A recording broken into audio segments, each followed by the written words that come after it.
Долина Кастеллуччо-ди-Норча в итальянской области Умбрия за минувшей неделе преобразилась. Полевые цветы нашли дорогу к солнцу и дополнили пейзаж яркими красками. Подробнее расскажет моя коллега Алена Островская. Умбрия расцвела. Живописная долина Кастеллуччо-ди-Норча в центре Италии в июле покрылась пестрым ковром полевых цветов. Маки, ромашки и васильки устроили красочный природный фестиваль, который в этих местах называют «Фьорита». Ежегодно в середине лета в Умбрию стекаются толпы туристов из разных стран, чтобы насладиться таким великолепием.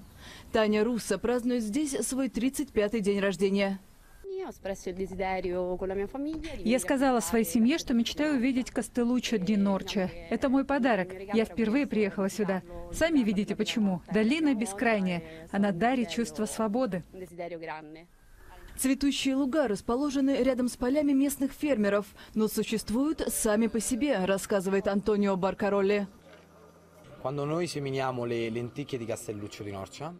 мы сеем чечевицу в Кастеллуччо-ди-Норча, мы сеем только чечевицу. Цветы дикие. Семена за долгие годы затащили сюда комбайны и молотилки, которые работали в разных местах. Сама средневековая деревня Кастеллуччо-ди-Норча сильно пострадала во время землетрясения 2 года назад. Выращивать здесь урожай стало трудно. Многие местные жители и фермеры перебрались в другие места. Но цветы помогают сельскому хозяйству. Они радуют глаз сеятелей, а их стебли становятся отличным удобрением.